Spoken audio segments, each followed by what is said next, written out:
ফরিদপুরে মধ্যরাতে মিছিল করায় আওয়ামী লীগের ৮ কর্মীকে গ্রেফতার করেছে পুলিশ। সোমবার সন্ধ্যা ৭:৩০টার দিকে নিয়মিত মামলা দিয়ে তাদের কারাগারে পাঠানো হয়। রোববার দিনগত রাত ১:৩০টার দিকে ঢাকা খুলনা মহাসড়কের চণ্ডীপুর এলাকা থেকে তাদের গ্রেফতার করা হয়। ফরিদপুর কোতোয়ালি থানার ভারপ্রাপ্ত কর্মকর্তা মোহাম্মদ আসাদুজ্জামান বলেন, বর্তমান সরকারের বিরুদ্ধে বিভিন্ন ষড়যন্ত্রমূলক কর্মকাণ্ড ও মহাসড়কের প্রতিবন্ধকতা সৃষ্টির পূর্ব প্রস্তুতি ও মিছিল করার অভিযোগে তাদের আটক করা হয়।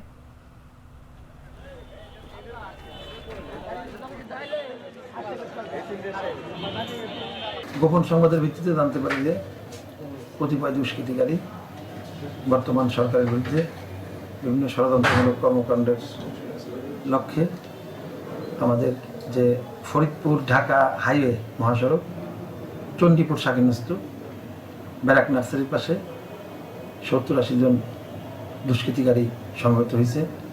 তারা রেল লাইন সহ মহাসড়কে প্রতিবন্ধকতা তৈরি করবে, জনমনে আতঙ্ক সৃষ্টি করার লক্ষ্যে। উক্ত সংবাদের ভিত্তিতে সাথে সাথে আমাদের কোতোয়ালি পুলিশ টিম সেখানে হাজির হয়ে যায়। তারা দৌড়ে পালানোর চেষ্টা করে দুষ্কৃতিকারীরা। সেখান থেকে আমাদের পুলিশ টিম তাদের ৮ জনকে ধরতে সমর্থ হয়।